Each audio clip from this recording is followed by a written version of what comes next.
Welcome to the Futurist Mindset Show. Hello, my name is Tessa, and I'm here to introduce your host, Reagan Rodriguez. Reagan is a futurist who teaches stratosphere wealthy legacy families how to become impact investors. Hi, Reagan. How are you? Hello, Tessa. I'm doing great. How are you on this afternoon? I'm wonderful. Thank you. And I know Good. we're going to go into a fun topic and something that you Mhm. know so well. This is your whole world, I would say. It is, yeah. So I'll So, let you go ahead. sure. Well, I didn't, for those of you watching, I really didn't have anything prepared. I think this week was busier than most. And then next thing I realized, it was 5 minutes before we had to record. And so what I thought I'd do is I was just talking to Tessa a little bit right now, and I thought I'll just kind of share my screen and go over our niche, because I know that I've gotten quite a bit of inquiries this week from people that either don't seem to understand, or the more I kind of went over what I consider to be a safe investment, these people kept arguing. And where I normally run into that is if somebody, it usually happens with a hotel. It's an existing hotel, it's cash flow positive. And the person says, well, Reagan, this just makes logical and business sense. I mean, we've looked at the numbers. We've seen the last 3-year tax returns. Doesn't this make logical sense? And I'll say to them, yeah, but there's still a risk. That's what it did the last 3 years. It's quite an assumption that you assume it's going to do that the next following years. So then the other kind of faulty logic comment after that is that people will then say something like, well, but you can't get any security in a startup like you would an existing business. Well, I'll prove to everybody how you can. So what I'm going to do is I'll share my screen. So I like things in energy. I like wind. I like solar, because we can get purchase orders on it. I'm showing this picture. I actually have done a deal that was offshore like that on a rig. That was maybe about 12, 13 years ago. So one thing I do think is that's really sexy to see that oil right there. And although oil wells are also beautiful to look at, they really are. And you see them on the sunset. So this was a wastewater project I did in Thailand. I'm doing one right now, a very similar one in Malaysia. And somebody then referred me to another one near there that's in Indonesia. So those are the kind of projects I like to be involved in. And let me get into, I say that we can eliminate risk if there's a power purchase agreement with that. So for example, somebody may, I'm going to give a real example that happened. I mentioned that I dislike it when people contact me on existing businesses. So this person contacted me and said, you're really going to like this. It's going to make perfect sense. There's no risk. And they said, this is a plastic manufacturing plant. And they said, he's got two big accounts, right, or clients. One is this company called Whole Foods, and the other is Goodyear. And what he does for Goodyear is he makes these plastic mugs, and they give them that say Goodyear, and they give them out at NASCAR. So this was literally about a year before the pandemic happened when this guy contacted me, and he said, do you see how it just makes logical sense? It's not going to fail, because we know that Whole Foods is always going to be around. And what they manufactured for them were those plastic containers where the flowers are. And they replace them, and they do them at all the different, so whatever other plastic type stuff they do for them. And I said, well, what if by any chance Whole Foods get bought out by a bigger entity? And then all of the vendors and suppliers that they had before all of a sudden changes. He says, well, I don't think that's going to happen. I said, well, see, that's the way I think that it could. I said, the other issue is, I know that you're saying, well, NASCAR is always going to be around. And as silly as this may sound, and I've talked with people about this, I've always believed that there was a pandemic that was going to happen. I just did. So I'm like, what if there's some kind of movement? I didn't know what it was going to be. I didn't know that it involved a virus. That's the way I think. And I still believe that there will be others that will be taking place after this, by the way. We don't know what they are, but that could happen. So this guy did not listen to me. And so then I said to him, look, if you want to do something like this, I'd probably find 3 or 4 people that can put in some money and give them equity. So, of course, the guy didn't do that. And so he thought of this really horrible idea to get an SBA loan. So I didn't know that the conversation would go this way today, but I guess naturally I'm kind of glad that it is. Tessa, it's okay if there's a wrong answer on this, so don't feel bad. I wouldn't say there's no right or wrong. Oh, there's a wrong answer. Do you know why I'm saying that I don't recommend the SBA? I don't. I don't. In order to get approved on an SBA, you've got to have 3 things. So number 1, you have to have good credit. So if you don't have good credit, you're not going to get approved. The second thing is you have to have experience in the actual industry that you're wanting to acquire. So sometimes people say things like, I used to get people that had just graduated from medical school or dental school, and they'll say, well, this is a no-brainer because healthcare is booming. People are still going to get sick. Why can't I just get an SBA loan? And I say, well, number 1, you got to have experience. And they don't consider the fact that you just got out of college 3 months ago experience because you've never worked at a dental practice or a medical practice. They say, okay. I said, the other thing you've got to have is good credit. And I'm not even going to ask you if you have good credit because you just got out of college. We know the answer to that question. And I said, but the third one's the main reason why I don't recommend it and why you're not going to get approved. And he said, well, I probably still could figure so. I said, you got to own a home. You know why you got to own a home? Yeah, because they're going to put a lien on your home. So imagine that. Lose your business, lose your home, and then you're going to lose your wife. So that's what's going to happen next. 100%. So it doesn't sit well with me. That's why I don't like those typical loans. And that's why I teach people instead to raise capital with equity and set it up as a win-win situation. Negotiate with that person what equity they want, what they feel comfortable with. Something else I was thinking of. So the other thing with an SBA loan is you're going to have to make payments, right? Just like any other monthly payment. So what if there's another pandemic? What if there's another movement in the market? And as a result, you're now not making as much.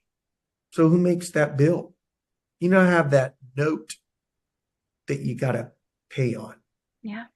And as I've mentioned, I don't like debt in my life. I don't want to add anymore. Why would I want to place that burden on someone else's life? You know, I'm going to, well, I'll share my slide and then I'll share what I was going to say about debt. So remind me in case I forget. I will. About why debt is bad. Okay. So this is what I teach instead. These are my underground secrets. This is why I call it the CAFE, right? And the CAFE stands for Continuous Agreement for Future Equity. What I mean by that is in a typical fund, there's generally a certain amount, and then that's it, that it's closed. For example, do you know the way crowdfunding works, Tessa? You may only have 6 months. And if you don't raise that amount, now all the money has to go back. Yeah. And all of that work that you did for nothing. So what I teach instead is we set up a fund for you, very similar to like a private equity fund and even similar to the way a hedge fund is set up.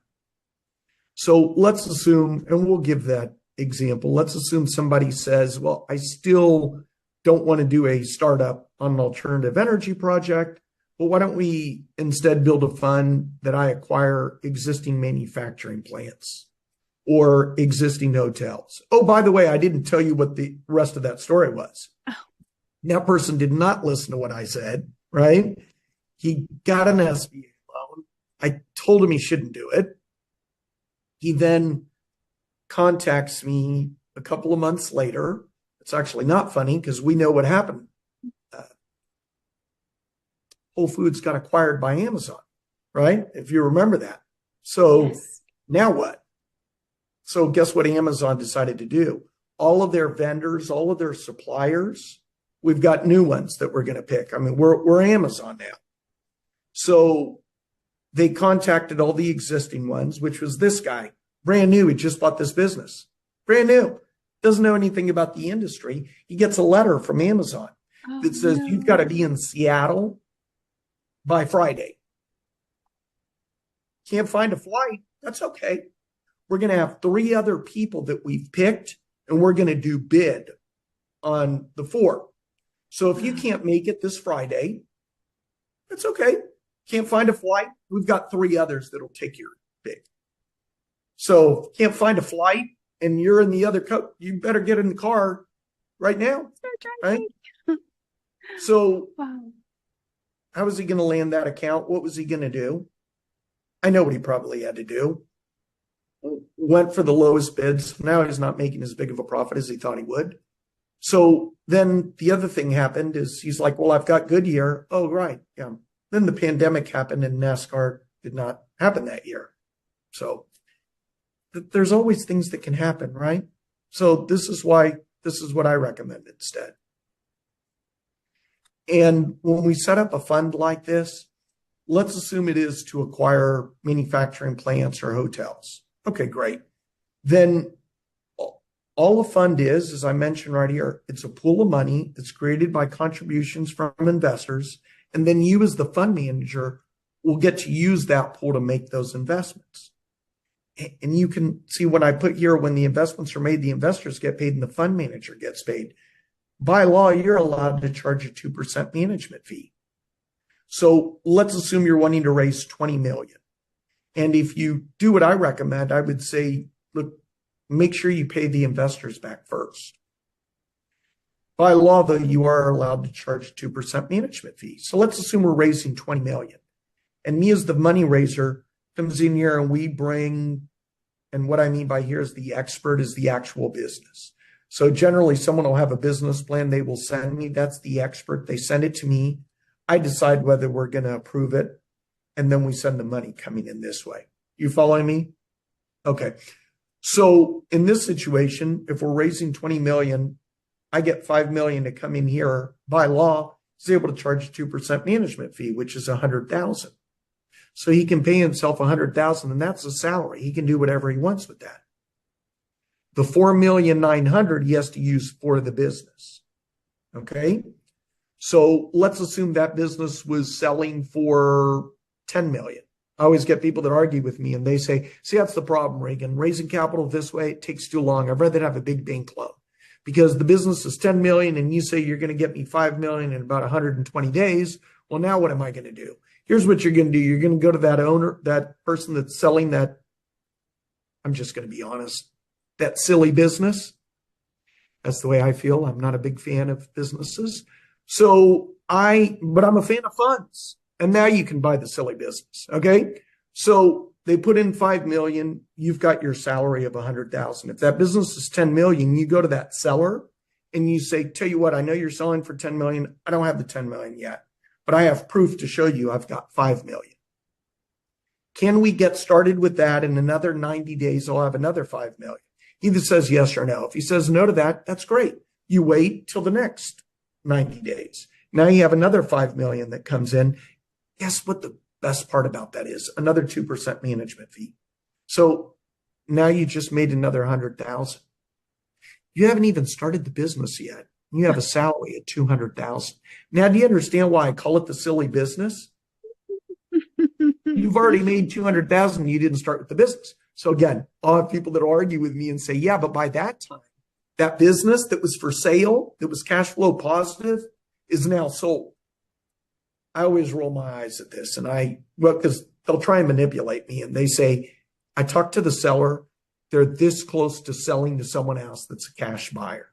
I know they're lying. Either they're lying to me or the seller is trying to manipulate them. So then it manipulates me. So then I say, really? I don't know very many people that have that much money in liquid. Literally, his money was sitting in a checking account. I don't know people like that. 10 million? And he was able to liquidate just like that sitting in his checking account? Really? Who is this person? Right. The reality is that doesn't happen. even if you are very liquid and it's in stock, they still got to sell it. They still got to, it takes time. You don't just wire in money as if it was a $1,000 invoice that you get, right?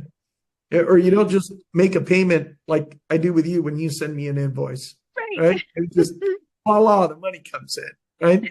So guess what? With the fund, I'm glad we're bringing up that point.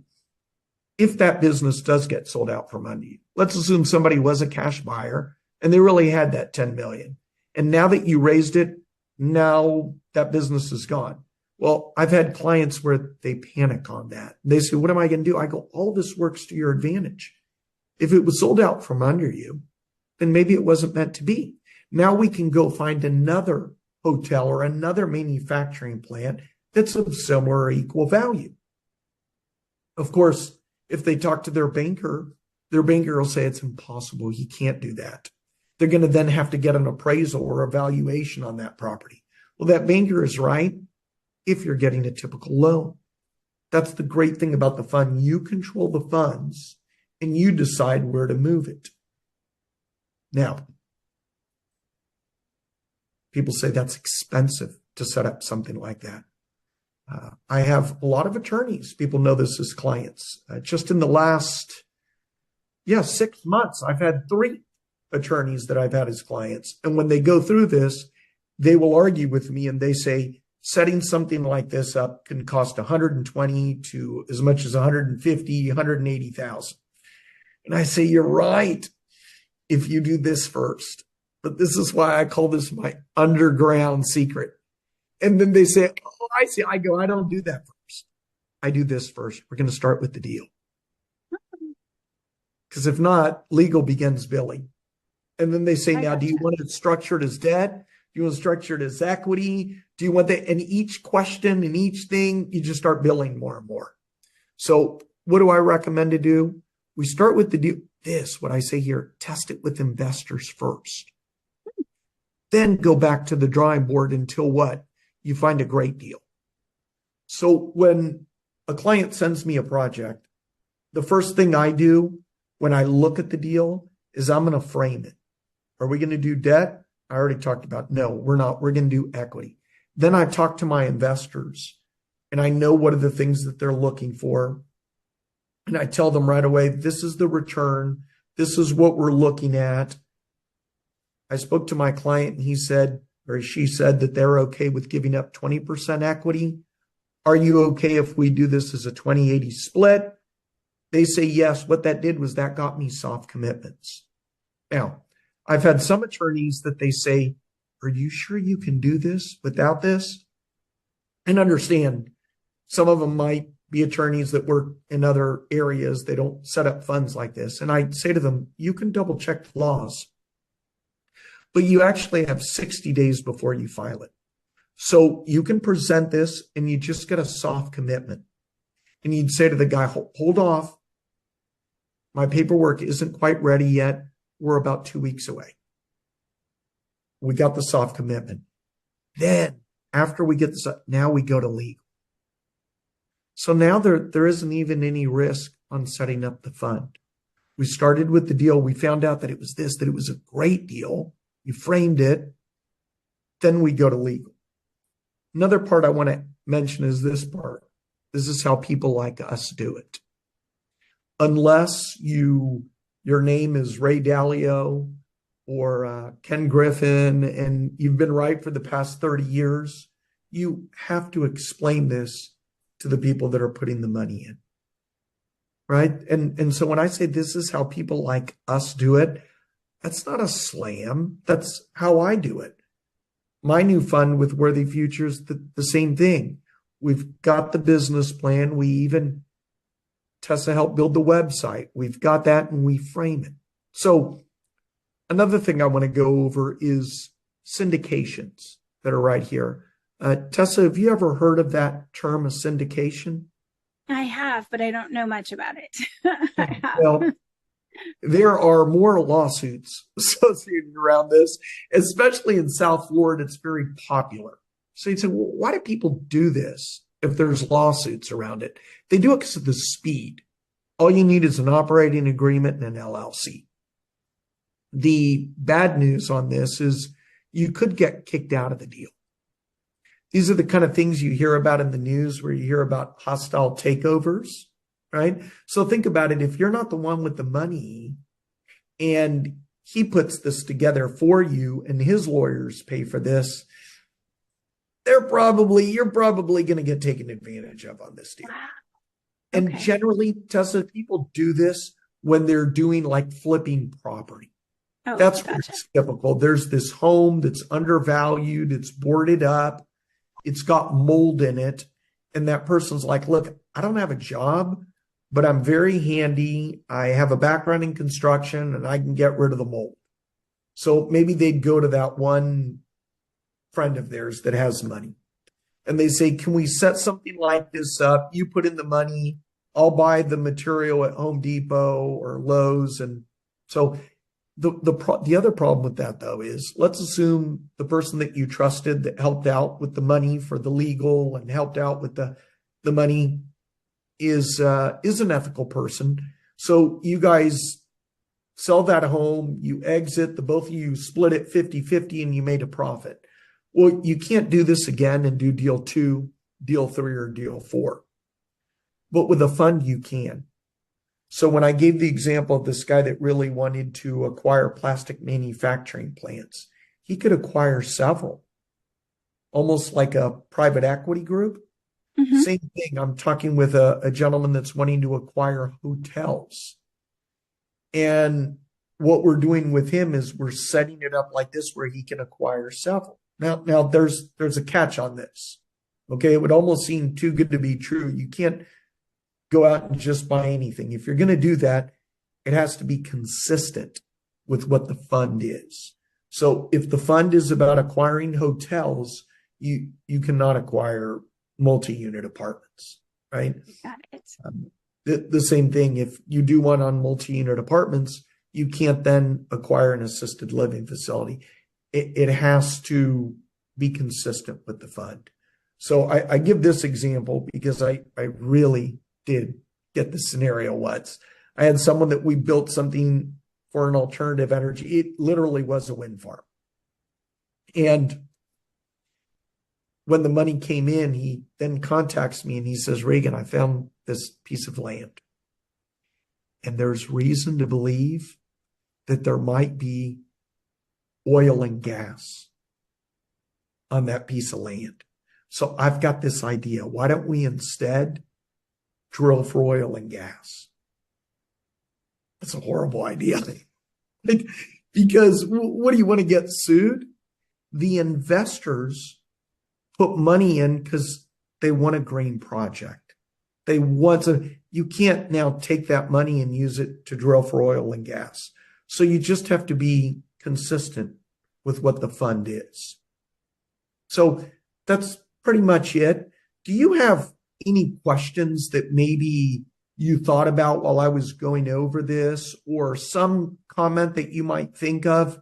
I'd love to just share my 2 cents on it if a question came up on it. I don't have any questions, but I've been watching you do these, talk about the different funds that you have and how they work. So it makes a lot of sense to me. Is there anything that you think people need to know about how to work with you? I guess that's the bigger question. Like, I know you said you work with certain industries, and what types of things you're looking for might be my only other question. Oh, you're right. I did go over that quickly. This is a good visual. Thank you on that one. If we go here,